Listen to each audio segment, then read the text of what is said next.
Hashama harka fuune kabajamtoota daawwattoota Oromiyaa Miidiyaa Neetwoork nagaan keenya kabajaa bakka ibsa maratti isaan qabu kan daawwachaa jirtan OMN irraa kan isinii dabarsaa jirru qophii keenya addaati. Qophii addaarraa wajjin ogeessota Oromoo wajjin haala yeroo irratti marii gochuuf deemaa jirra. Haga xumura qophii keenyatti waliin turaa isiniin jennaan tasfaa yaaminatti ogeessa ta'in kaa Mahadii Yuneedii Alii waliin ta'uudhaan kan isin biraan geenyu ta'a. Kallattumaan gara keessummoota keenyatti isin dabarsa. Dababuu Simee akkasumas Gaaddisaa Ibraahim baga nagaan dhuftana naa dhufu. Iya baga nagaan dhufe galatoomaatis. Baga nagaan dhufe tasfaa. Fadhaa egaan haala yeroo irratti mari'annaa keessumaa sochii waraana gama Tigraayin kan jiru TDF fi akkasumas gama Oromiyaatiin Oromoo Liberation Army yookaan waraana bilisummaa Oromoo gama WBOtiin sochii Oromiyaa keessatti deemaa jiru akkuma waliigalaatti kufaatii sirna bilxiginnaa saffisaan deemaa jiru. Akkuma waliigalaatti immoo haala siyaasa qabatamaa yeroo ammaa jiru haga dandeenye tokko tokkoon kaabnee kan laallu ta'a. Mee jalqabaa Xibabu sirraan jalqabaa haala gidduu kanaa egaa waraanni karaa kaabaa TPLF fi waraana mootummaa qaba mootummaa ofiin jedhu wajjin erga walitti bu'iinsi jalqabe yookaan waraanni qabatamaadhaan jalqabe waggaa tokko ta'ee jira November 4 darbee jira guyyaa kaleessa. Mee egaan waggaa tokko keessatti waa hedduu jijjiirame yeroo sana waa hedduutti jedhamaa ture torban lama keessatti ni balleessina daaraa gooneera juunta badeera waan baay'ee jedhame juuntan yeroo sana balleessinee dhagaa jechaa turani hamma funyaan Finfinnee jala qaqqabee jira akkuma waliigalaatti sochii waraanni gama Tigraayin TDF haga kamiseetti dhufee jiru kana akkuma waliigalaatti akkamiin hordofaa turte keessumaa gidduu kana taateewwan hedduun haala saffisaadhaan deemaa turan. Akkamiin jala butee hordofaa turte mi'a gammaa maal quba qabda? Tababu. Hayyee galatoomi waraanni kun ga'ee galee amma waggaa tokko exactly waggaa tokko ta'ee jira. Gaafuma waraanni Tigraay irratti banamee torbee lama moo sadii booda miti kan Maqalee seenan TPLFin yeruma sanaayyuu mootummaa bilxiginnaa sana hin goyyoomsite jechaadha. Maaliifi wantoota jedhani kuwejinoonni isaan dura mootummaa Eertiraa keessattuu wanta diroonii sana waan calculating goone fi suni humna gara bilxiginnaatiin jiru waan balance godhee fi sana arganii jennaan dafanii Maqalee keessaa bahan jechaadha gaaratti baqatanii humna ofii odoo rukuchiisin. So suni mataa isaatiin iyyuu tactically mootummicha hin goyyoomsan jechaadha. So Abiyyi sana daaraa godhee jira dhukkee irraa kaasee jedhee Maqalee deemee suura ka'ee as deebi'ee so jarri maal godhanii erga gammoojjii Tambeensanitti galanii gara of qopheessitti deeman jechaadha. Qophii godhanii humna diinaa hin beeku waan ta'e waraana biyyattii kana isaanumatti ijaaree humna Shaabiyaattis hin beekanii diroonittiin involve goote sun immoo yeroodhaaf turte malee sana booda addunyaa waan ijee dhaabsisee fi sana waan beekanii fi itti qophaa'anii dan ji'a 8 sana booda rukutanii baasanii Abiyyi guyyaa sanis hin kijibe jechaadha. Beekatii uummanni Tigraay yaa qotatu kanaaf baane ka jedhu malee rukutamnee hin baane ka jedheedha jechaadha. Garuu gabaasni hoggas mul'atee fi kan nu viidiyoodhaanis agarree kan New York Times faan achiin dhaqanii gabaasan waraanni 8,000 ol ka booji'ame kan itti dhume kan lakkoofsa isaan beekamne jechaadha. So rukutamanii baanii sana booda mootummaan ammas kijibuma itti eegalee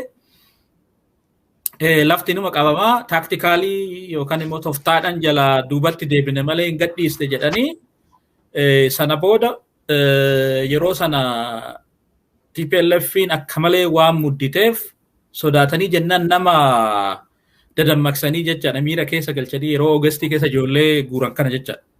Ijoollee nama baay'ee argatanii Oromiyaa keessa iyyuu gara nama 40,000 kan dhiyaatu guuranii jedhan uummata kaan dirqaan kaan immoo sirba adda addaatti sirbisiisanii jechaadha. Sirba Xilahuun Gassasee Agaree maal kana jedhu kana jechaadha. Ijoollee dalagaa kaan immoo ijoollee dalagaa fi dalagaa guyyaa kana daily labor kan jedhan kana ka barbaadu humnaan itti makanii fuudhanii geessa jechuudha. Waraana guddaadha baay'isoo yeroo sana leenjiidhaa galchanii garuu yeroo waan hin qabneef rudimentary training yookaan immoo waraanuma leenjii yeroo gabaabaa torbee 3 jechaadha. Torbee 3 qofa kennaniif jechaadha. Even kan shaakalleeyyuu kan ani dhukaasneeyyuu hin jiraa jedhama. Beektee ijoolleen booji'aman kun amma yeroo dubbatanii waraana isaaniirratti leenjii waraana isaaniirratti karrasaa isa dhukaasne jira jechaadha. So moobii duraa saniin haga ofirraa dhaabuu godhanii jiranii sana booda jarattiin muuxannoo waraanaa qabdi waan ta'eef anoo beektanii yeroo warri amma waraana Tigraay kana hoogganaa jiran warroota yeroo bilisummaatiif lolaa turan dargiidhaan lolan muuxannoo waggaa 45 warra qaban jechaadha. Waraana keessatti kun muuxannoo salphaa miti. Riphee lolummaa hin qabu, muuxannoo riphee lolummaa hin qabanii, kan conventional war mootummaa ta'anii waan turanii hin qabanii, kana walitti dabalanii jechaadha. Determinationii deebi'ee immoo duguuginsa sanyiititti yookaan immoo genocide'itti irratti attempt godhame waan ta'eef carraa waan hin qabaanneef uummanni isaanii waliin hiriire jechaadha. Sana walitti dabalatee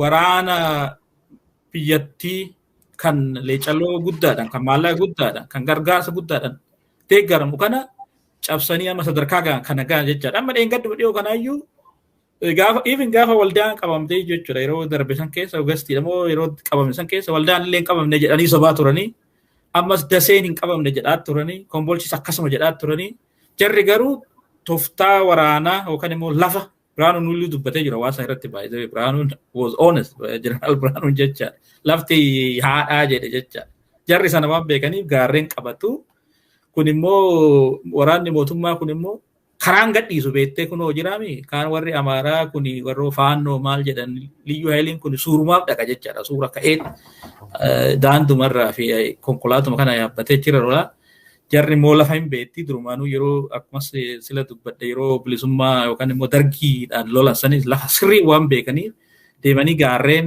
strategic lafa waraana ta'u qabatanii sana booda inni xumuru jechaadha akkas qurxanii waraana hedduu ta'e waraana 50,000 ta'u hojiidhaan ala godhan jechaadha amma waraanni mootummaa federaalaa kan function jechuun active katee divisioniin yookaan immoo filaxooriin isaan jedhan kun kan properly fighting force ta'e hin jirudha jechaadha amma kanannoo qadanii so kanaaf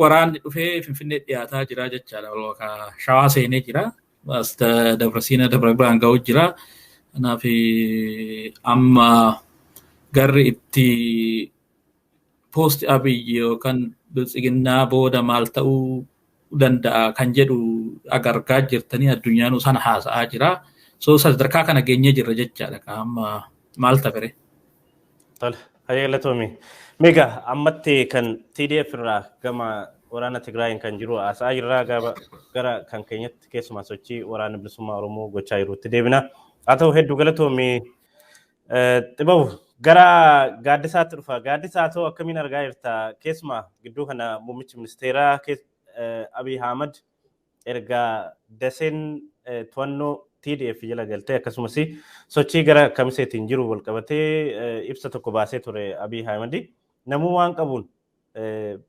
maanninyaaውን መሳሪያ ተጠቅሞ meeshaa kamuu fayyadame juuntaa kan akka balleessu akka daaraa godhu waan jedhu ergaa baay'ee violent ta'e tokko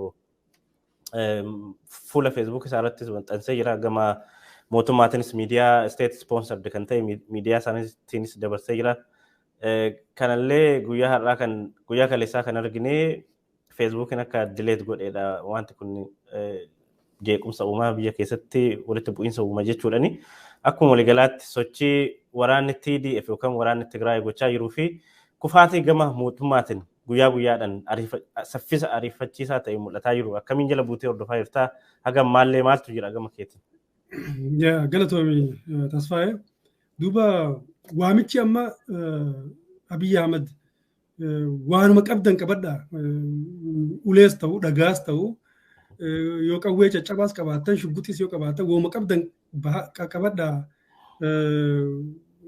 seef na godha jechuun isaa kun mallattoo abdii murannaa tarraa maayyiiti maaliif jennaani wanni kun fidulleen hin jiru because lolli kun eegalee akka inni itti deemu jiru laaluu qabna xiqqishoo deeqa takka lama duuba deebi'eetiin xaluun fedha maal jechuudha gaafa waggaa irraa gaafa Nooveembar guyyaa 3 halkan keessa lola warra Tigraay rabbani isaan amma waraana keenya kakaabaatu zoonii waraana sameen izziitu dhawamee jedhaniiti yaadannoo godhaa jiran jechuudha yaadannoo kijibaa sameen izzii godhuu san isaantu ta'e jedhanii waan san orchestrate godhan malee waggaa 3 itti qophaa'aa ture uummata Tigree kana dhahuudhaaf Abiy jechuudha وجالل إنسان في إساجاس أفوركي ومنسي كان أمة تجري كان داوتي أمة عرباتي وجي في أوليجات شيء مالك جورته هم دولي كوبيسة هم نورمو خي هم إثيوبيا خس جرتون دولي تجارة تجري بللس ورمو دور ورمو بللس لما فا تجري بللس ولا ترى كايونسا ما أعرف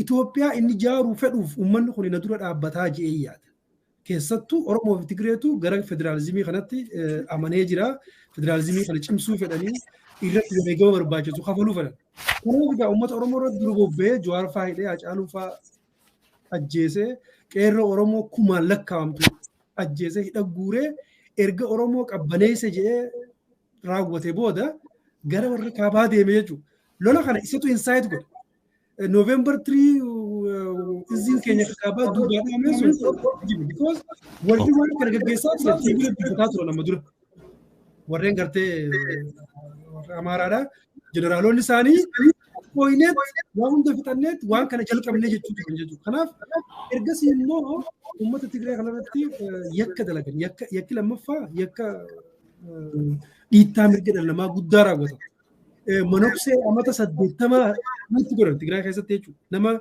تكان هيرو من نما شرشي خيسة تكان بهن جولة تكون إيسي وجد أبين جساني سام نما دو يجوبو غارت دارو تقرأ والله بربديسو كايو إساني سامي هوجي إساني تيجي فيديو إساني ورابني جبتي إساني أركيسي إساني جاتو سلام مال قرن أمتا تقرأ غرا هميس أكا أمم نقول survival isaaniiti fi hanga daqiiqa maagii xiqqaa falmatan onnee maagii kanneefi erga gaafa saniiti ni yaadattanii alulaa weerara alulaa abbaa naggaa san duula alulaa san irratti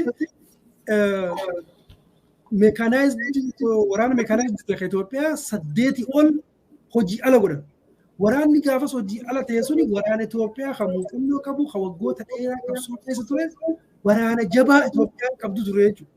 Gaafa san 50% lolli gaafa san injifatte warri Tigraay 50% gaafa san injifatan. Kan booda immoo waliin qabatee ijoollee gartee baatii takka takka leenjite baatii lama leenjite ta muuxannoo takka qabu. Yoo mootiin kun qabame eeysitu waliin qabatee naannoo Amaaraa irratti yaalii guddaa godhe. Jarri kun amma Maqaleerraa toora kiiloomeetira 400 kana fagaatanii hanga dheengadda dasee fi kombolchaa fi unoo arraa fi kalee kamisee baatii qabatan dhaqan jechuudha. So walumaa galatti 80 to 90 militariin isaatii fi humniti isaa daaraa taatee jirti. Tajaraa ammoo gulaaltuu ta'urra TDF jaaramaa deemu jirti. Ijoolleen isaanii muuxannoo harkachaa deemu jiran, qawwee harkachaa deemu jiran, risoorsii harkachaa deemu jiran, isaanumarraa hidhatan qawwees, jireenyas, waan moraaliin waraana irratti hedduu barbaachisaa. Maal jedhama dura Naapooliyoon Boonaapaarte moraalii fi hidhannoon sadii takkaa fi sadii lakkaa'amti. Moraaliin hidhannoo marraa sadiitti deebiti moraaliin takka. Waraanni moraaliin kufe hidhannoo qabaachaa olus wanni humaaf hin jiru jechuudha. Amma immoo Abiyyi literally waraana hin qabu. Wanni inni jechaa jiru moohameetiin jira. Waraana konvenshiiniitiin dadhabeetiin jira. Militariin kiyya dadhabee jira. Baatiin naa du'aadhaa jechuu jira. Uummata nagayaatiin. Waraanni ji'a jahan dabre kanaaf from May to haga ammatti jechuudha. Injifachaa deemu jiru. Waraana isaa xiqqaa guddaa barbadeessaa deemu jiru kana kan humni isaa moraaliin isaa hidhannoon isaa akka malee cimee amma kiiloomeetira 300 Finfinneerraa jiru kana uummanni nagayaa harka qullaa bahee dhagaa fi seentii fi billaa waan qabuun bahee ittisuu danda'a kun manaaba.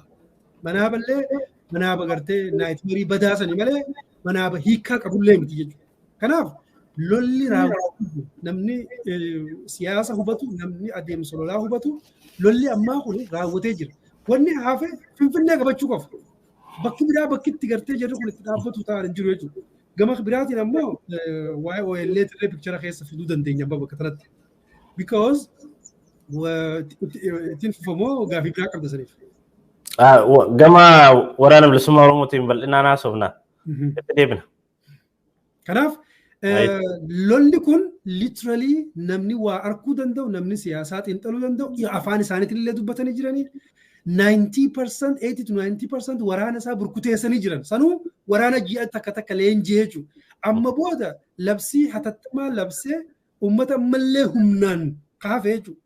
Humnaan barnoota dhiisaa, dalagaa dhiisaa, waa hunda dhiisaa, hullum nagar wada xor gumbaar jee ummata harkaa humaa hin qabne kaleenjii waraanaa hin qabne ummata kana fichisiisumaaf deema malee wanni biraa injifannoo inni harkatullee hin jiru. Ummanni illee kana hubatuu qaba. Ummanni kana hubatee okay yaallee diffiishin hufullee fudhachuun diffiitii fudhachuulleen gamnummaadha fudhatee waan itti aanu godhu qaba. Maali wanni itti aanu biyyattii san osoo bilarsheediin biraa hin dhufin gadhiisee baqatu yoo chaansii harkate. Amma kanaaf diriirra jiran uummata faranjii fi yaameeti kadhatu jira. Waa lama barbaadu jira. Inni yeroo ammaa kana keessatti baay'ee ummataan zarraaf jaan TV irratti beeti keessatti ammoo waa lama kadhatu jira. Takka aangoo gadin dhiisaa immuniitii wayii naa kanna. Immuniitii kan kasasamne akka faamiliin isaatii fi qabeenyi waan inni haatatee kun akka bahuun. Lammaffaa ammoo asuma keessan taa'aa aangoo immoo gadin dhiisaa transitionii kana keessatti illee akka paartii tokkotti kan hirmaatu. Paartiin keenya akka hirmaatu totally aangoo gadhiifnaa transitional governmentii dhugaan ijaarraa ammoo biyyaahis hin bahu aangoo adeemsa nagaa keessatti hirmaadhaa akka paartiitti yaada jiru tokkos fidanii hafarsuu jira. Kuni the last resort dha. Warri immoo qabsoo jiru, warri qawweedhaan hafarsuu jiru, warri isa injifachaa jiru kanallee waan fudhatuun sa'u probably the last option isaa chaansiin Mangistuu Hayilamaariyaam yoo argate hedduu chaansii bareedduudha. Dubbiin bakka sana geessee jirti tasfaa. Tole. Hayyee hedduu galatoomee Gaaddisaa Ibrahim. Xibabumee gara keetti dhufaa. Kan mamma Gaaddisaa wajjin haasofnee yeroo ammaa kana namuu waan qabu meeshaa qabu kamuun juuntatti akka duulu ajaja dabarsee jira keessumaa uummata bal'aadha. Uummanni leenjii waraanaa hin qabu. Namoota muraasa yeroo darbe leenjisaa kan turan fa'i ture. Kan akkamiin ilaalte uummata leenjii hin qabne uummata kana gara waraanatti erguun akkasumas labsii yeroo hatattamaadhanii kan yeroo ammaa baasan kun abiyyiin seef gochuu danda'a wanti kun haala qabatamaa amma jiruun sochii amma jiruun deemsa ariifachiisaa amma deemaa jiruun labsii yeroo muddamaa jedhee baasee jira. Gama biraatiin uummata gara waraanatti erguun uummata paablik jechuun uummata bal'aa gara waraanatti erguun abiyyiin seef gochuu waan danda'udha wanti kun kamiin argite kan? Gaafii gaariidha jechuun abiyyi beeke jechuun nama dhaggeeffatee hubatee fi abiyyi waraanni akka dhumate fi fuyyuu ibsee jira jechaadha. Maaliif waraana idilee dura dhaabbachuu hin dandeenyu. Kanaafuu uummanni dhumaddii dhaabbadhaayii ka jedhudha. Kan waraana idileeti jechaadha. Arga waraana regular force kan air force qabu kan droonidhaan kan maaliin kan meeshaa jechuun biyya jecha akka Itoophiyaa akka biyyaatitti deeggaramu resource kan hundaan jecha milishaa naannoo kan naannoo Amaaraa kan Oromiyaa kan Sumaalee kan Eenta kana hundatti kanaan fuuldura dhaabbachuu hin dandeenye uummata harka qullaatiin fuuldura dhaabbachuu hin danda'amu jechuudha. Literally abiyyi akka mo'ame himee jira. Kanarratti namni baay'ee wannoo jechuun confused ta'uu yookaan immoo milaamilchuun qabu jechaadha. Waan afaan isaaniitiin mo'atamnee jirraa duraan dhaabbannu bamadabaranyaa wattadaraawii addarajaajet maqaaqaaman chilim jedhamee ibsisaanii sun maal jechuudha kun? Kanaan eega duraan dhaabbanne kanaan eega ofirraa ittisuu hin dandeenye uummanni harka duwwaa dura dhaabbachuu hin danda'u. Uummanni immoo nuffee jira. Mobilization yookaan immoo kakaasii yeroo dura darbe ogeessii darbe keessa kakaase san gochuu hin danda'u amma. Maaf gochuu hin dandeenye? Biyyi walakkaan hin jirtu jechaadha. Yeroo sana keessa ila arga naannoo Tigraayin ala TPLFin naannoo Tigraay haga ta'e malee I think gara qobboo dha'u I don't know qobboo qabatan na fakkaate malee waldayaadhaan qabanne jechaadha yeroo sana. Yeroo mobilize godha sana ogeessii keessa yookaan immoo hagayya keessa jechaadha. Amma garuu walloo guutuun harkan jiru Oromiyaan harkan jiru jechaadha. Waa'ee waraana dabsummaa Oromoo kana itti deebina jechaadha. Baay'ee jechuun Oromiyaa keessattis magaalota tokko tokko dhala malee baadiyyaan mootummaa harkan jiru. Kanaafuu mootummaan biyya keessa deemetoo uummata mobilize gochuu hin danda'u akka duraa sanitti jechaadha. Osuma fedhiidhayyuu qabaate uummanni nan godha jedhee bakka deemtu deessa deemusi qabaata jechaadha. Daseen magaalaa guddaadha. Kombolchi magaalaa guddaadha. Kamiseen keessa guddaa yeroo sanitti harka isaanii ture. Amma immoo harka isaanii hin jiru jechaadha uummanni kun. So TPLF amma lafti TPLF jala jiru naannoon Amaaraa walakkaa yookaan parsentii 60-70 isaan harka jira. Uummanni suni uummata isaaniiti jechaadha kana booda itti ijaaranii itti gara mootummaatti gara bilchiginnaatti garagalchuu ni danda'ama jechaadha. TPLF yoo barbaadde amma moobii akka isaan fayyadamu danda'u. So hin ta'u jechaadha kana booda ta'uu hin danda'u. Carraan isaan itti moobiidhaan yookaan immoo uummata harka qullaa garagalchanii TPLF waraana TPLF fi waraana dablisummaa Oromoo baay'eetu jira baay'ee kana qofaa miti beeka waraanni agaawwan illee dhaabbatee jira waraana hedduu guddaa ijaarratee jira Qimaantiin jira Beenshaanguliin jira Kagambeellaa hin jira amma waraanni biyya sana waraana jiru waraana hedduutu jira TPLF asin qofaa miti asirra karaa kibbaa biyyattiitis karaa lixaatis karaa hedduutu jira jecha so Abiyyi amma mumicha biyyattii odoon taane kaantibaa Finfinnee qofata amma jechuudha. Staatasiin hin nama jiru. Reediyeesii sana keessatti qofa yoo kaasuu dandeessedha jechuudha. Kan uummata hoo kaastee mobilaayiz gochuu dandeenya. Uummanni nuffee jira, jireenyi itti ulfaatee jira, deebi'ee immoo nu kijibellee ofiifuyyuu daaraa goonee jirra. Jedhee too nu kijibee jechuudha. Miidiyaan Teelegiraaf ka Ingilizii tokko. Teelegiraafiin jiraattota Finfinnee bilbilee gaafatee ture jechaadha irraa fuudhee.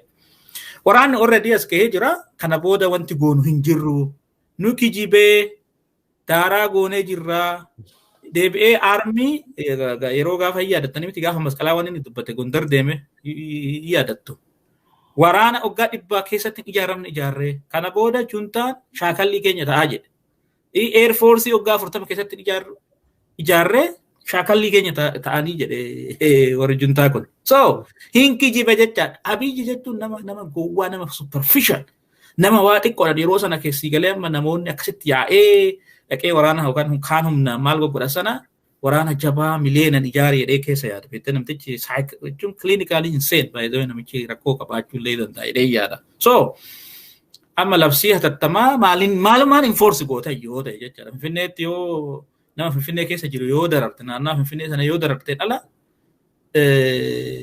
waraanni biyyattii raayyaan ittisa biyyaa parsentiin 80 ka ta'u desimeet ta'ee jira jechaadha. So kana bakka hin jirretti wannumti state of emergency kana ittiin enforce gootu iyyuu hin jiru haga hin jirretti homaa godhuu hin danda'u jechuudha kana booda. Literally the war is over.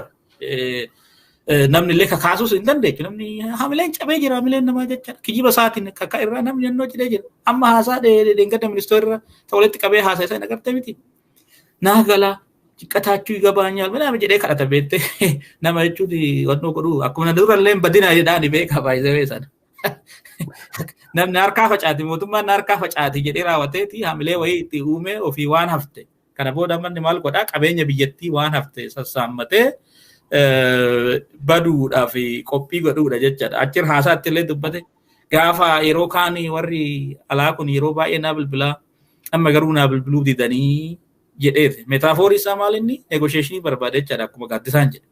Jalaa miliquu barbaadee jira. Tuni kanaafuu wixxirfannaa isa dhumaati malee state of emergency nama labsame kun is not going to bring anything homaa fiduuf hin deemu.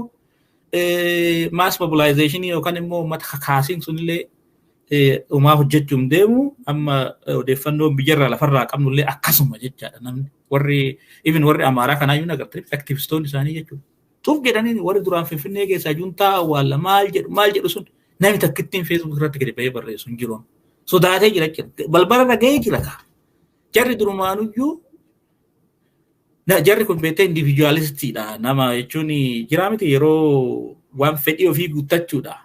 Warra deemu kan immoo sadist nama ta'an yeroo ati rakkatte nama muka sitti cabsuudha deeyi yaaduudha malee nama of kennee si waliin du'uudha deemuu miti jechaadha warri nafxanyootaa kun. Namicha akka opportunity itti fayyadaman baay'ee malee waliinuu dhaabbataniitu miti jechaadha. So kanaaf wanni amma ati gaafii keetti deebisuudha walumaa galatti ta'uudhaaf hin deemu jechaadha. Humni ittiin sana enforce gootu hin jiru. Even radiation inni itti farkaa qabu iyyuu xiqqaadha waan xiqqaataa deemee fi hin ta'uu hin danda'u jechaadha walumaa galatti. Amma yeroo dhiyoo keessatti amma miillee karaa Jibuutii sana qabachuuf deemanii dan maal goota sana booda wanni biyya keessattuu galu hin jiru jechaadha. Abiyyi yoo dhuguma goota ta'e akkuma jedhu sana Itoophiyaa nan jaaladha jedhee naannoo Amaaraatti galee riphee lolaa ta'uu qofa kana booda wanni isa hin hojjetu.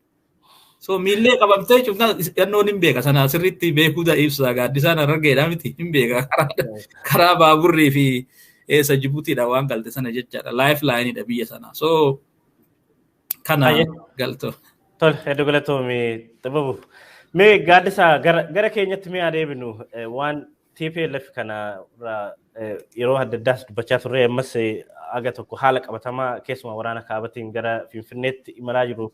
Hagan argaa jenneen booda waraanni bilisummaa Oromoos sochii gurguddaa gaggeessaa jira. Keessumaa gidduu kana Kamisee dabalatee miidiyaan BBC dabalatee miidiyoonni biraas jaalmarroo dubbisaa turanii daandiin kamuu gara Finfinneetti geessa jechuudhaan jaalmarroon dubbachaa ture.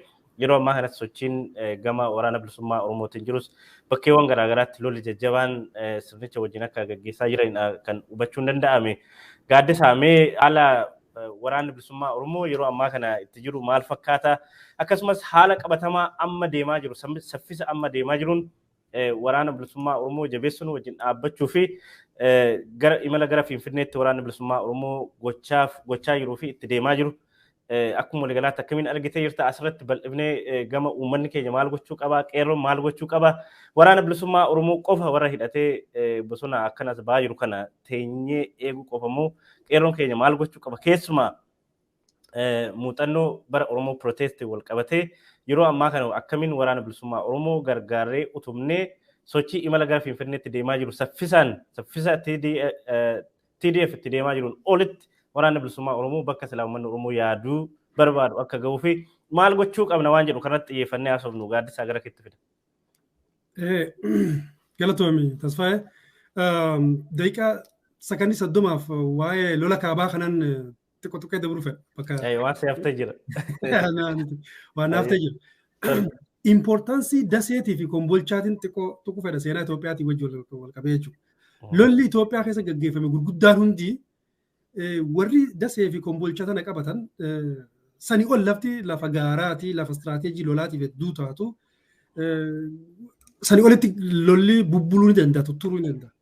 Lolli immoo eegata akka dasee fi kombolcha dhufee Finfinnee abbaan dasee fi kombolchaa harkaa baate Finfinnee keessa taa'uu hin danda'u. Maaliif ergasii bakka takka moolama Dabrasiinaa toora kana bakki battala qabatuu danda'amuu jira malee Sambooda laftinis dirreedha lafa lola gartee battalaatii fi kanaafillee mijjooytuu miti kan kombolchaa fi dasee sirriitti qabate eventually Finfinnee atoobis koree dhufa jechuudha. Atoobis kachamaalii koree dhufa as easy as that. Maaliif hin jaa warri Itaaliyaanii gaafa biyya Itoophiyaa qabatanii Itaaliyaanii lammaffaan jechuudha kun harma gadi hin dhufne jechuudha adawatti injifatame ka tokkoffaadha. Kan lammaffaa gaafa dhufu ji'a Apriil keessa kan guyyaa ji'a Apriil guyyaan hin dagadde keessa kan dasee qabate. Ji'uma kana keessa Haayila Sillaaseen dheeysee kara Jibuutiitiin Ingiliz bahee jechuudha. Because lafti tun qabamnaan sambooda bakkitti mishigii jabduu qotachuu dandeessuu hin jirtu sanii gaditti. Lafa dirreedhaa lafa gartee lolaaf mijjooytuu miti. Asitti diffeendu godhuu dandeenyaan arma gaditti diffeendu godhuun hin danda'amu. Finfinnee gasee dhufa jechuudha namni bakka sanitti injifate. TPLF fi EPLF amma duraa sanillee haa fudhannu lola gartee 1991 dasee gimboot 10 moo kana dasee keessa seenanii qabatanii gimboot hayaa Finfinnee keessa jiran jechuudha. Because Mangistuu Hayilamaariyaam gimboot 13 moo kana kan Keeniyaan deema jedhee biyya bahee jechumaan gara Zimbaabwee kute. Maal jechuu fedheeti? Strategic importance lafatana military dhaaf hedduu important dha. Warrummaan bilchiginnaatu fi warri faannootii fi warrummaan Amaaraa kunu namni bakka tana moohee lola kana xumuree jira. Lola kana moohee jedhanii torbaan tokko dura dubbachaa ture jechuudha. Kanaaf lolli bakka sanitti moohame xumuramee jira. Bifa kana haa qabannu. Lammaffaan waa'ee labsiin hatattamaa kun already uummanni kun labsii hatattamaa keessa jira. Dimokiraatikaalii bobbahee nagaan galaa nagaan dalagachaa waraana ni deemnu jedhee yoo waraana gargaaraa jiran humnaan irraa guuranii waraana dirqii humnaan oofanii already jechuudha. So uummanni kun waggoota 8 dabra kanaaf more or less labsii hatattamaa keessa ture. Labsiin hatattamaa lammada isa kana seef godhuu dandeessu hin jiru kun almoot baay'ee tagaadaa jarri sanii injaa gara gaafii teettiin dabra gara waboodhaa. Wabooni waggaa lameen dabre kana hojii boonsaa hojjete. Hojii boonsaa hojii strategic importance qabdu hojjete. Leadershipin isaaniitilleen waan quality qabu akka qabaachaa jiran hojii isaanii tokko tokkoon argaa jirra jechuudha. Tokko gaafa galuu didan san murtiin gaafa san isaan fudhatan murtii seenaa keessatti very importantiti. Wanni sun jiraannaan arra nuti waa'ee isaanii haasofna xiqqollee abdii qabaanna malee silaa jarri kun akkuma maqalee kaanin Finfinnee galuu turanii namnummaan isaanii wajjin negoshee godhuu because hin jiru ture. Abiyyi Ahmad hogganoota keenya hidhaa jira. Nama hidhaa jiru wajji dhiisi ala jiru wajji negoshate hin godhu jechuun isa moo jiru wajji hin godhu. Kanaaf political importance yeroon sun qabdu very important. Lammaffaa jara kanaa wajji wal ta'u namni hedduuni jara kanaa wajji wal ta'uu ni balaaleffata. Ani qunnamtii fi caasaan qabuuf fayyadamee wanni kun ta'uu qabaa jechuun ture fi kiyyaafu. Maaliif jennaani ummanni kun ummanni Tigreedhaa mirga ofiin of bulchuu dhabee hin jiraatu. This is the minimum they want. Sigalee hiree murteeffannaa isaanii ifiiniif bulchuu irraa fudhattee jiraachuu hin dandeessu. Ummanni kun ammas waggaa 17 lolee dargii injifate waggaa 27 dhaloota bilisummaa keessa guddifate qaba. Xiqqaatus guddatus diinagdee kuufate politika addunyaa kabare waa hedduu humna jabaa qaba jechuudha. Humna waggaa 30 duraa sanarra caalu qaba, hubannaa qaba, dhaloota qaba. Jaarmeen isaaniitis amata 50 dabre kanaaf hin diigamne akkasuma jira manguddooleen akkasuma jirti jechuudha. Ummata kana dhuftee arrabooda biltiginnaa ta'a maqaan keessan biltiginnaa sabala isinitti facaaseetiin jira kristinaa haatanii jirtanii amma booda maqaan keessan biltiginnaa jenna. Wallaala abiyyooti jechuudha. Wallaala abiyyi hagamta akka nama hubannaan siyaasa inni Itoophiyaa inni qabu naaroo ta'uu isaa beekumsi isaa zeeroo ta'uu isaa wanni beektuun ummata waggaa 50 seenaa qabu kana halkan tokkotti akka OPDO godhe sanitti jechuudha. OPDO tasaaniitti deemina. Akkas jijjiiruu kee ummanni kuni waggaa 10 fillee ta'u qabsoo akkatti fufanni beena isaan kana wajjin immoo waan wal fakkeessuu qabnaa jechuudha. Maaliif federaalizimii isiniif bulchuu irratti nuti isaanii wajjin aayidiyooloojii ta'an qabu. Lolli lola aayidiyooloojiitiin jireef. Mirga hiree murteeffannaa sabatti amanu jarri isiniif bulchuutti amanu. Nutis wanni barbaannu kaayyoon teenya takkaffaani ifiif bulchinaadha. Qe'ee teenya irratti, qabeenya keenya irratti abbaa taanaadha. Aadaa keenya, afaan keenya guddifannaadha jechuudha. Wantoota kanarra hangatti wal taanu qabna. Kanaaf uummanni kun waan mootummaa kanaaf diina ta'ee dhiibaa jiruuf nulleen gargaarsifachuun very important. Maaliif jennaani waa'ee lola addunyaa lammaffaa kaafnu fakkeenyaaf. Ameerikaa fi Raashiyaan sooshaalistii fi kaapitaalistiin waliin fedhan ture. Lola addunyaa lammaffaa ture jechuudha. Haa ta'u immoo mootummaan Jarmanii fi Awurooppaa kana guutuu qabatee Ameerikaa fi Ingilizii fi Raashiyaallee sodaachisee Raashiyaa ni qabatee weeraree jennaan dirqama wal ta'uu qaban jechuudha. Wal ta'anii mootummaa naazii Jarmanii san buqqaasan wal ta'iinsi akkasii kuni aliyaansii uummachuun ni jira. Namoonni tokko tokko maal jedhanii ergamtuu wayyaanee OPDOtu akkas jira jechuudha. OPDOon kaleessa maal jechuu turte ergattuu Shaabiyaa jechuu turte qabsaa'ota Oromoo warreen gartee Eertiraa akkasii jedhani. Warreen isaan ammoo har'a Shaabiyaatu isaan hoogganaa jira jechuudha. Shaabiyaa gargaarsifatanii amananii jiranii they are proud of it. Har'a immoo Oromoon aliyaansii addi bilisummaa Oromoodhaa waboon waggaa 40-50 ol qabsoo jira. Waan har'a uumamee miti. Isaani akka daabboo qiixxaa tafattafamutti TPLFin amata 30 dura adeetti bakka jedhamutti tolfattee itti fayyadamaa turte. Addi bilisummaa Oromoo sagantaa mataa isaa qaba, kaayyoo mataa isaa, istiraatejii mataa qabseenaa qabsoo waggaa 50 gahuu qabaa jechuudha. Wayileen. So istiraatejii alliyaansiin kun barbaachisaadha. Barbaachisummaa biraattu jira kan amma deemaa jiru jechuudha. Maali suni waraana 1000 lakkaa'amutu leenjifamaa jira. Uummanni Oromootilleen Abiyyi Ahmadiif chaansii takka kananii jira. Chaansii sun kan nulleen har'a walta'ii keenya kanaaf impoortaantii beeka. Namni tokko tokko maal jaa karaa nagayaa jettanii karaa nagayaa jennee karaa nagayaa sanitti gartee gufuun nu mudachuun san akka karaa qawweetti wal taanuuf daandii saaqe. Osoo gufuun san bakka sanii nu dha'uu baate har'a bakka tana waliin taanu beeka. Oomishina san expost godhuun keenya sun akka bakka tanatti xiqqaa guddaan keenya bakka tanatti akka wal taanu nu godhe jechuudha. Kanaaf waggaa lameen kana politikaalii Abiyyi dalageef OL'dhaaf Uummata Oromoo hunda abiyyiitu gama isaanii akka deebi'u godhe. Maal jennaan ulaa nagayaa hunda cufee namni Jawaarii fi Baqqala Garbarra Itoophiyaan tun akka hin jigne nagayni karaa nagayaan tiraanzishinii nagayaa akka gaggeeffamu nagayaaf dhaabbate hin jiru.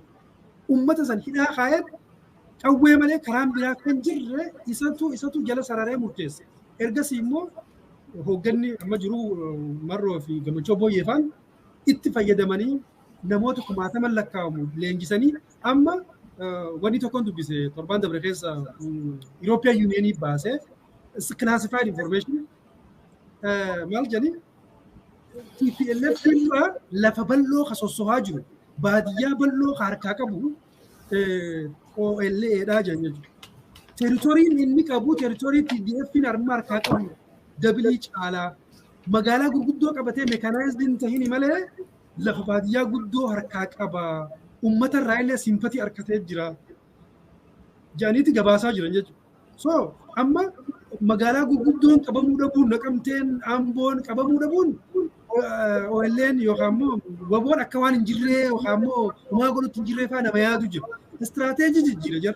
Because humni isaanii guutuun mechanized waan hin ta'iniif tooftaa riphee lolaa istiilitti fayyadamuu jiran. Hogguu diina harkaan diina dhawanii hogguu diina dhawan booda immoo lafa san qotee bulaa naannoo san jiruuf dargaggeessa qeerroo naannoo san jiruuf kannaniin if dura deemaa jiran. Amma humniti jirtu gara iyyuu karaa Finfinnee maarchi godhaa jirti jechuudha. Finfinnee ta'uuf deema baatil giraawundiin yoo akkuma reefuu himee humniti dasee fi kombolcha moote torbaan lama keessa Finfinnee dhufti.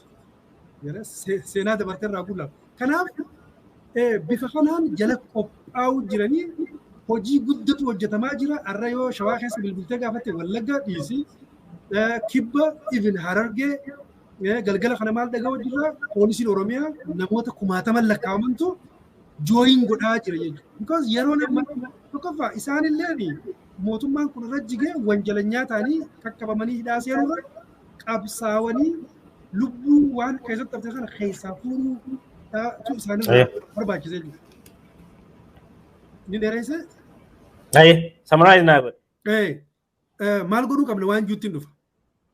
Wanni godhuu qabu qeerroon Oromoodha mootummaa kanatu hanga dhufanii hulaarra tadadhawan eeguun qaban. Hanga rasaasa gurra isaaniitiin dhagayan eeguun qaban. Maal jetti Oromoon gurri ijji gaarii duubatti waan garata mutaaniif keessaa baasanii jiru. Mootummichi kuni taa'anii eeguun qabanii if jaaruu qaban. Bulchiinsa tolfachuu qaban bifa harka lafa jalaatiinis ta'u. Because mootummaan yeroo jigu yeroo hunda jeequmsatu dhufaa jechuudha. Saamicha dhufaa namni wal jeequu dhufaa. Amma dura 1991 ijoollees ta'u ni yaadadha. Gaafa dargiin kufuu rakkoo guddaa ta'e. Rakkoon sun maali? Namni wal saamaa qabeenya namaa saamanii keessattuu qabeenya mootummaa. Qabeenya mootummaa waan jedhamu jiru. Qabeenyi kan uummataati. Qabeenyi kun eeggamuu qaba.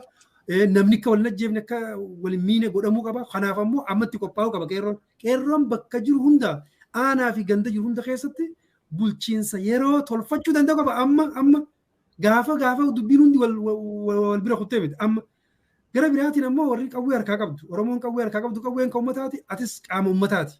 Qaama uummataa erga taateefu hanga gartee dhuftee rasaasni si gubbaa iyyuu hin eegini. Waboo naannoo kee jirutti dabalami. Yoo dabalamuu baattee immoo if jaarii jijjiirama dhufuuf biyyatee naannoo kee uummata kee eeguuf tattaafadhu jechuudha. Uummanni Oromoo immoo uummanni nagayaa kan ala jiruu fi kan biyya keessa jirus waboo gargaaruu barbaachisa jechuudha. Waboo gargaaruun akka malee barbaachisa. Dur yoo dhibbata akka kanine kumatti ol guddisuu qabna. Kuma yoo kanine sanii olitti ol guddisuu qabna. Humna godhuu qabna. Bargaining power nuti boru qabnuufillee mootummaa keessatti sheerii nuti boru qabnuufillee humna horachaa jabaachaa deemuu ni barbaachisa. Warra TPLF kanarraa waa barachuu qaba. Maali? Isaan Ameerikaa gargaare, European Union gargaare, eenyutu isaan gargaare? Totally wanni kun hanga ammaa kan gartee diinarraa hidhatu jiranii fi diinarraa waa fudhatu jiran yoo taate malee ummata isaaniitiin fandi ta'ee ummanni isaanii itti cimee itti cichee jabaatee waan kana singee nuti ammoo gammachuu teenya kana materialize godhuudhaaf dhugoomsuudhaaf mudhii hidhannee hojjechuu qabna gara gargaarsaatiin gara qeerroon araddaa fi aanaa keessa wal jaaruun waboo jooyin godhuudhaan bifa hiyyuunuu hojjetamuu qabaa waan kana xumuratti godhuu qabna Oromoo jabaadhu lafaa keenya jaan. Hedduu galatoomii Gaaddisaa Ibrahim ogeessa Oromoo hedduu ulfaadhu. Marii keenya gara xumuraatti haa deemnu baabsa. Meegaa yeroo ammaa kana waraanni bilisummaa Oromoo sochiin waraanni bilisummaa Oromoo gaggeessaa jiru Gaaddisaanis irraa ibsee jira haala saffisaa ta'een akkasumas bifa qindaa'aa ta'een keessumaa gara karaa lixaatiin giddu galeessan karaa zoonii kibbaa kan jedhamuun Harargee keessatti Arsii keessatti bakkeewwan garaagaraa guutuu Oromiyaa keessatti waraanni bilisummaa Oromoo ijaaramee sochii jajjabaa gaggeessaa jira. Haa ta'u garuu haala qabatamaa akkasumas siyaasa saffisaan biyya sana keessatti jijjiirama siyaasaa saffisaan deemu keessatti gama siyaasaa akkasumas karaa waraanatiin wal simsiifnee akkamitti humna jabaan Oromoon gadi ba'ee silaa waan dhufuuf qopheessuu akkam maal gochuu qaba waan jedhu irratti yaada kennu qoode keessumaa haala amma deemaa jiruun TDF saffisa guddaadhaan ijaarsa guddaadhaan militarii guddaadhaan deemaa jiru akkuma atuu silee jettee bakkeewwan naannoo biraa keessattis waraanni bifa qindaa'een jira. Haa ta'u garuu akka Oromootti gama siyaasatiinis gama waraanatiinis wal simsiifamee humna guddaa tokko taanee dogoggora yeroo adda addaatti kanaan dura uumamire sun akka hin deebinee fi maal gochuu qabna uummata keenyarraa akka sabaatti maaltu nurraa eegama keessumaa immoo qeerroo fi qarree Oromoorraa maaltu eegama yeroo kanatti.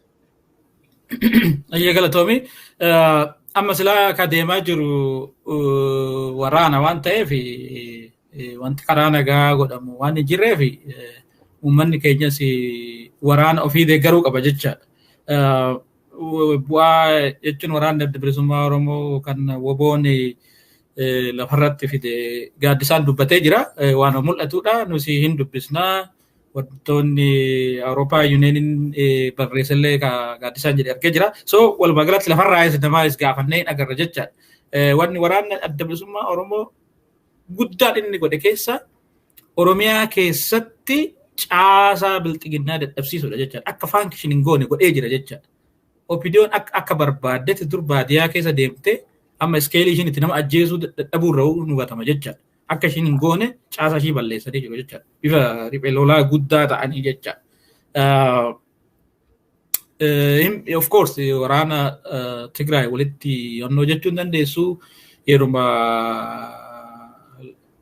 bilisummaa isaaniitiif kan dargii wajjin lola irraa qabanii gargaarsa biyya alaatirraa waan argataniif maallaqa hedduu horatanii muuxannoo hedduu horatanii askaanii mootummaa ta'anii sanittis dabalatanii biyya alaatis waan kuufataniif maallaqa guddaa qaban jechaadha. Keenya immoo carraa sanaan arganne kanaaf garuu amma waan mootummaan kun jechaadha. Mootummaan kun balaan inni uummata keenya irraan gahe balaa inni qabsaa'ota irraan gahe balaan inni yookaan immoo jechuun injifannoo Oromoo protestii hijack godhee fi warroota sana liid godhaa ture warra akka Jawaar warra akka Baqqalaa namoota hedduu fi even aga Hacaaluu ajjeesu waan kaniif mufannaa sana fi balaa nuti deemaa jiru kan arge dargaggoonni waraana kanatti dabalamee waraana guddaa ta'ee jira jechaadha. So kanaaf akkuma inni sila jedhee magaalaa qabachuu maal wantoota signifikanti ta'uu dhiisu mala jechaadha. Interview Mallas Zeenaawii bara 1990 dargiin kufuudha waggaa dura ka godhe ka namicha CIA Paul Heinz jedhama. Washington Post irratti hin jira laaluu dandeessanii gaafataa ture jechaadha. Maaliif magaalaan qabannee jedhaan Bahar Dar qabachuu hin dandeessanii maaf hin qabannee jedhee gaafata jechaadha. Paul Heinz sun Mallas maal jedhee deebisa magaalotii kana qabachuu hin dandeenya keenya nuti yeroo baay'ee magaalaa osuma qabachuu dandeenyu dhiisnaa jedhe maaliif yoo qabanne mootummaan sarviisii jira ka bishaanii ka ibsaa kan addaa kana waan qurxuuf uummata yeroo rakkisaa waan uummanni rakkisuun barbaanneef dhiisnaa jedhe. So mootummaan kun immoo hin beektan jechaadha magaalota naannoo Amaaraa keessatti qabamu kan Tigraay illee agartanii mootummaa namaan naane mootummaa gara jabeessa mootummaa hama jechuudha mootummaa sirnoota darbe hunda walitti makee deemu ka gara jabeessa akka Minilik kan akka Haile Sillaasee ka akka Mangistu mootummaan kun mootummaa makaa jechaadha mootummaa akkasiiti gara jabeessa waan godhaa so kanaaf akka riphee lolaatitti magaalota san irra darbuun otoo qabachuu ni danda'u jechaadha. So sana garuu caasaa mootummaa naannoo Oromiyaa kana hin jiru mootummaa naannoo Oromiyaatu dadhabsiisanii jirani. So amma falmiin jiru gara Finfinnee deemudha. Kanaaf uummanni keenya amma wanni irratti wal lolu hin jiru jechaadha. Waraana deemaa jira. Waraana sana deeggaruudha.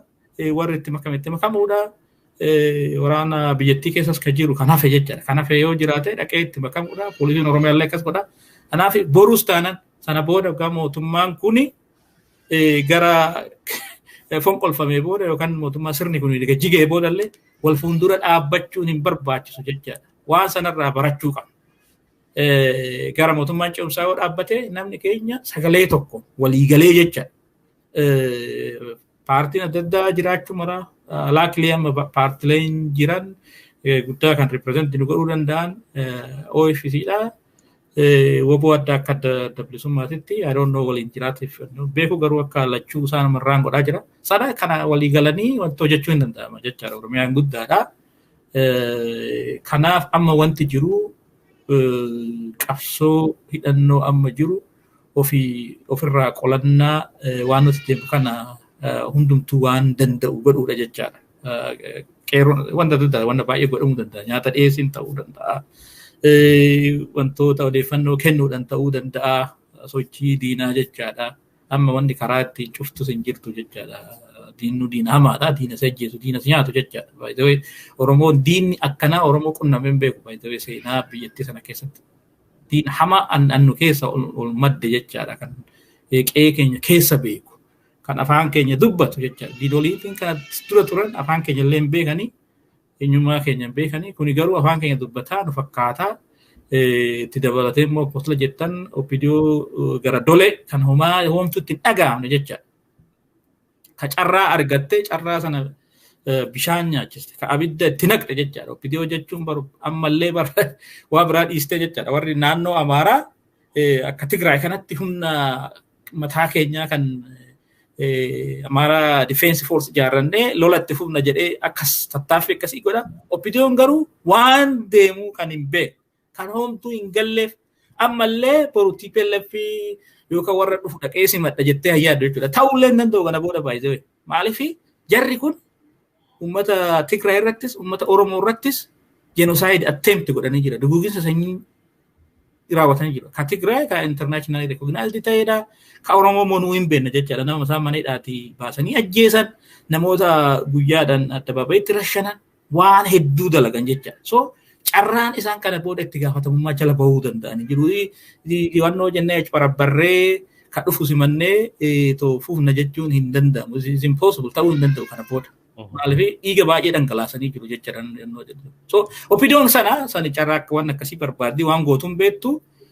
Kanaaf wanti irratti abdatanii jiru. Isaan keessa immoo namoonni illee salvage goote achi keessaa baastuu hin jiru jechaadha. Individualii dhaayyuu hoolaalte bara isaan keessa namni amma kan gadi baheetu waa jedhee achi keessa illee fudhattu hin jiru. Garuu poolisiin Oromiyaa ka humna addaa keessa jiran ka waraana biyyattii keessa jiran sanatti yaadanii waan kan akka humna Oromoo itti dabalamanii cimsanii baasan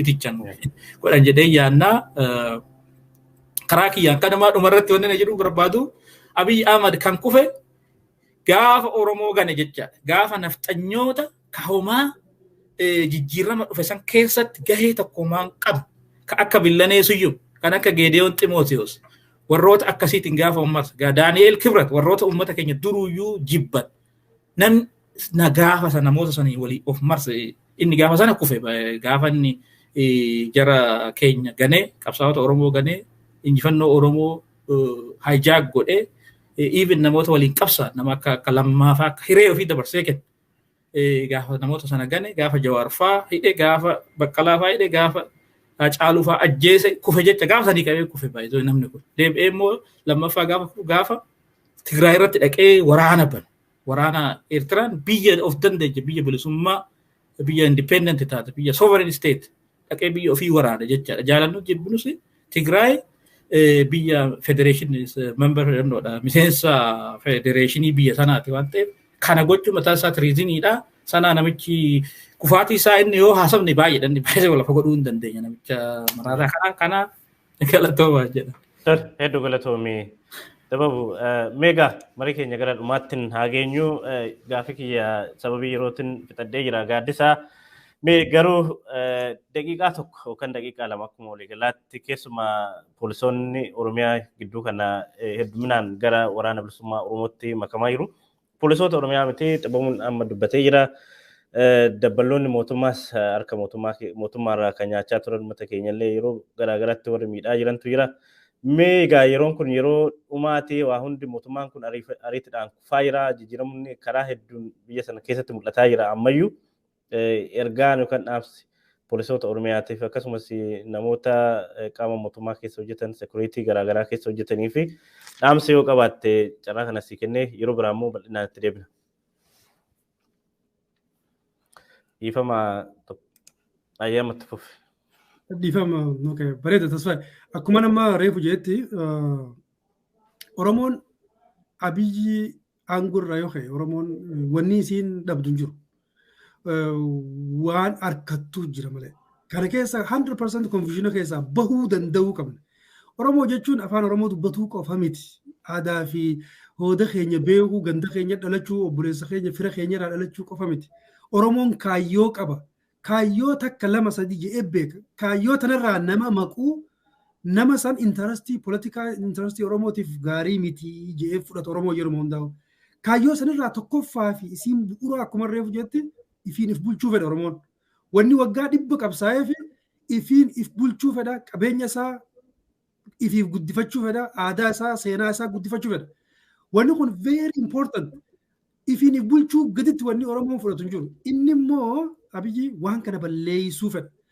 Uummata naftanyoota kana qabatee warra amata 50 dura nuti moona kana qabatee suutatti value nuti gartee number 1 importance kan nuuf kana የዘር ፖለቲካ መጥፋት አለበት ከነቱ ኢትዮጵያ በለስ ጀ suuta nu balleessu fedha tokkummaa keenya waanuma nuti ni qabna jennu jajjabaa kana balleessu fedha isa balleessuun kaayyoo tokkoffaa Oromoon qabdu ta'uu qaba yeroo ammaa kana keessatti because waan harkannu malee nuti wanni dhabnu hin jiru namni Hacaaluu fi Jawaar gara entertainmentiitiin Hacaaluu gara politikaatiin Jawaarii fi Baqqalaa faa Oromoon warra gammachuu ayyaanaa faa warra gartee ofiisiitii fi warra qeerroon teenya eessa jira namni qeerroon jajjabduun nuti beeknu ta'a waggoota 3-4-5 dabre kana wajjin hojjechaa turre eessa jirterra namni ijatee si dhaamse namni naareetiiva politikaa jijjiire kun keetii miti obboleessa kee kaayyoon te dhaltee homaan taane maqee jira jechuu daandii Oromoon barbaadurra 100% maqee jira erga maqee immoo turee jira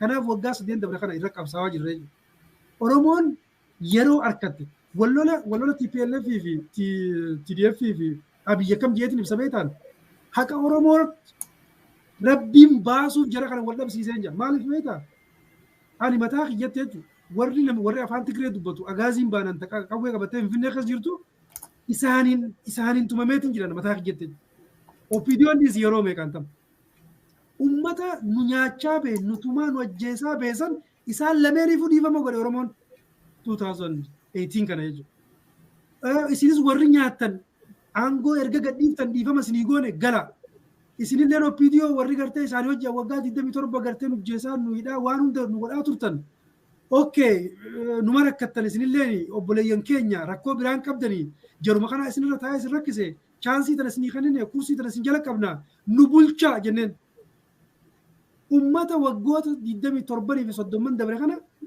rakkoo jirtu hunda ummata Oromoo irra geessaa ture jechuudha nuti dhiifama goonee fi akka ummatatti isaan ammoo dhiifama walii godhuu didan yeroo haqa gartee ummata cunqurfamaa yoo bahuuf deemu jechuudha wallolli isaanii haqa keenya bahuu deemu isaa wal ajjeesan malee tokko hin jiraachisu ammoo kan injifatu deemu warra TDF ta'uu arku jirraa jechuudha kanaaf nuti amma haqa keenya bahuu deema yeroo haqa keenya bahuu deemu kana godaggaluun qabu gabrittiin gargaarsa harkannaa majiidoo ifatte san ta'uun qabu humna teenya sassaabannee kan sila waggaa 20-30 ofirraa kaasuu nu dararu kanatu waggaa tokkotti ka'uu deema kanaaf gargaarsa harkannaa kana fayyadamuu danda'uu qabna warri gartee mootummaarra jiru warri amma muudamtoonni jechuudha nuti yeroo hedduu muudamtoota kanarraa naasoo maaliif jennaan ilmaan guddifatuu deeman jiraachuudhaaf waan kana dalagu jiran waan deemu jiranis kuman qaban yoo quba qabaatanillee dubbachuu hin danda'an jechuudha haala isaan keessa jiran haala hamaa keessa jiran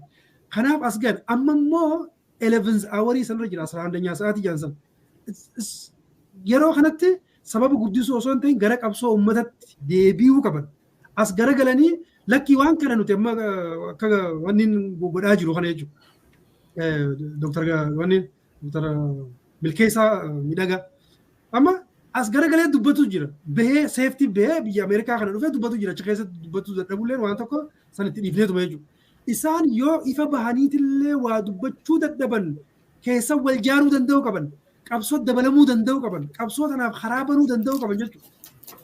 Warri poolisaa ammoo yoo haala jiru kanaan mootummaan irra jijjiirame warra Oromoo ajjeesee fi warra Oromoo hidhee keessa jira uummata kana keessa. Isaan kun toobachuu qaban. Toobachuu jechuun dhiifama gaafachuu jechuudha. Badii isaanii irraa if qulqulleessuu qaban. Kana akkamitti godhan? Gara qabsoo dabalamuudhaan har'a waboon yookaan qabsoon Oromoodhaa bakka jirti. Bakka jirti. Harargee keessa jirti. Almost everywhere jirti. Qunnamtii godhachuu danda'an. Bifa adda addaatiin karaa barbaadachuu danda'an. Qeerroo lafa jirtu wajjinis wal dhagahuu qaban jechuudha.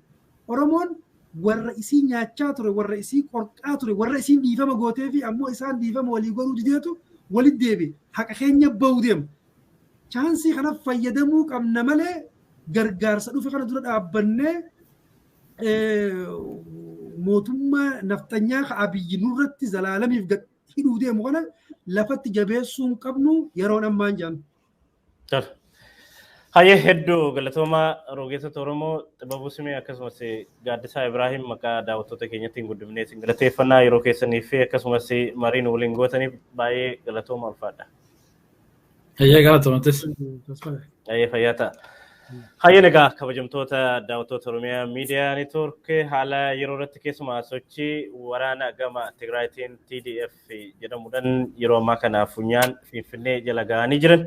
Gama biraatiin sochii waraana bilisummaa Oromoo guutuu Oromiyaa keessatti yeroo ammaa kana sochii adda addaa gaggeessaa jiruun akkasumas imala gara Finfinneetti taasisaa jiran dabalatee dhimmoota haala yeroo irratti rogeessota Oromoo Xibabuu Simee akkasumas Gaaddisaa Ibraahim wajjin turtii goonee asumarratti goolabnee jirra. Tasfaayee Amiinati ogeessi Teenkaa Mahadii Juneedii Alii waliin ta'uudhaan simbiraan gaa turre yeroo biraa sagantaa biraatiin kan walitti deebi'u ta'a bakka jirtanitti nagaa qabaadha.